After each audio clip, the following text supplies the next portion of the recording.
Assalamualaikum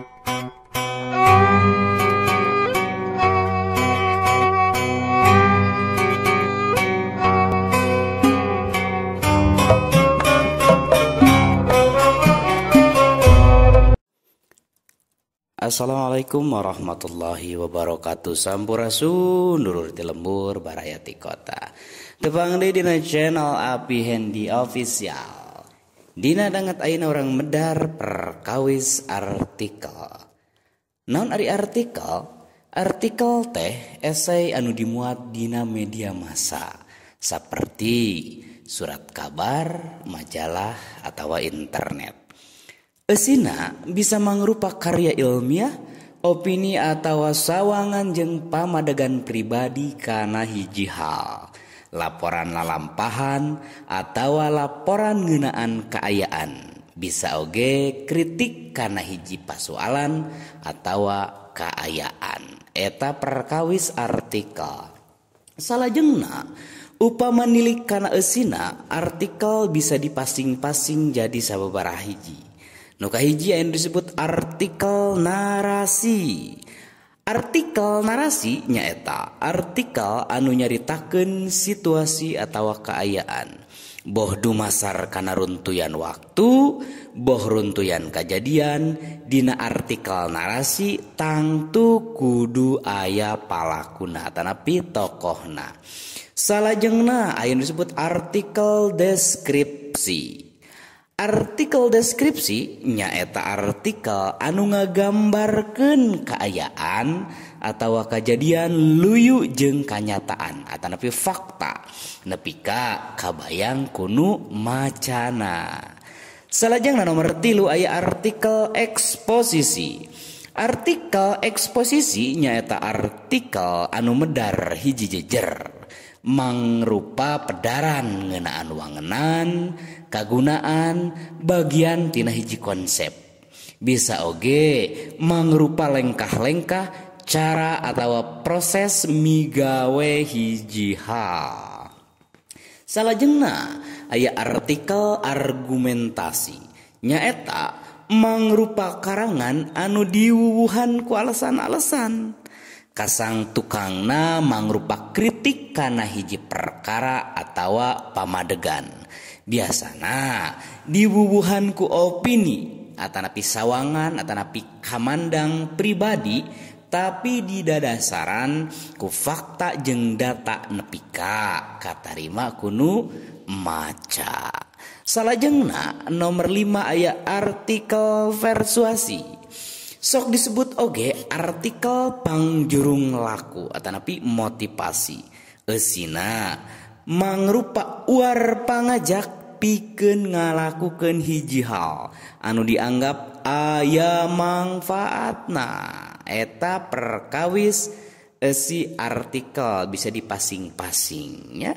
Nah, salajengna cara nulis artikel taya katangtuan khusus, tapi diluyukeun jeung kawijakan redaksional media massa anu ngamuatna.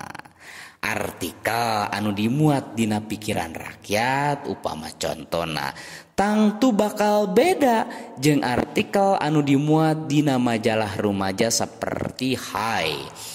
Tah boh basana boh gaya nulisna. Kitu deui artikel anu dimuat dina majalah Mangle tangtu moal sarua jeung galura. Kitu tah eta mah gumantung kana kawijakan redaksional rumpakana wae kitu. Nah, objektif jeung subjektif hiji artikel gumantung kana eusi tulisanana. Upama eusina mangrupa karya ilmiah tangtu wae kudu diwuwuhan ku data katut fakta-fakta ilmiah. Fakta-fakta anu sifatna objektif dipake dadasar pikeun nembrakeun pamadegan jeung pamanggih pribadi anu sifatna subjektif. Salajengna artikel digolongkeun kana tulisan non fiksi. Sagala rupa anu ditulisna henteu meunang jijeunan, upamana medar hiji pintonan atawa pagelaran tangtu pagelaran atanapi pintonana teh kudu aya gitu. Nah, salajengna sawatara hal anu kudu diperhatikan upama rek nulis artikel. Nomor kahiji, tangtukeun heula jejerna, temana, rek medar ngeunaan naon.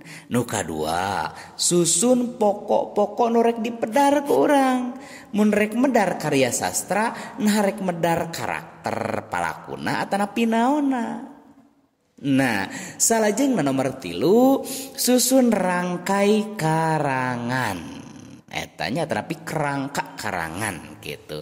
Salajengna nomor 4, ulah asa-asa nepikeun pamanggih, tepikeun kalayan jelas sarta ulah poho alesanana. Nomor 5, usahakeun nulisna ulah ngayayai. Dapan artikel teh karangan pondok basana oge kudu merena. Nomor kagenep, basana enteng. Jadi kudu enteng basana sarta genah dibacana. Anu matak ulah nyeun istilah-istilah anu ngalantarankeun kerung kanu maca bingung gitu nu maca teh. Nomor salajengna nomor 7, perhatikeun ejahanana. Rupina sasireun sabenjeureun kitu wae perkawis pedaran artikel dina danget ayeuna. Tepang di dina pedaran-pedaran salajengna tong hilap like, komen, sinareng subscribe channel Api Hendy Official. Cag ah.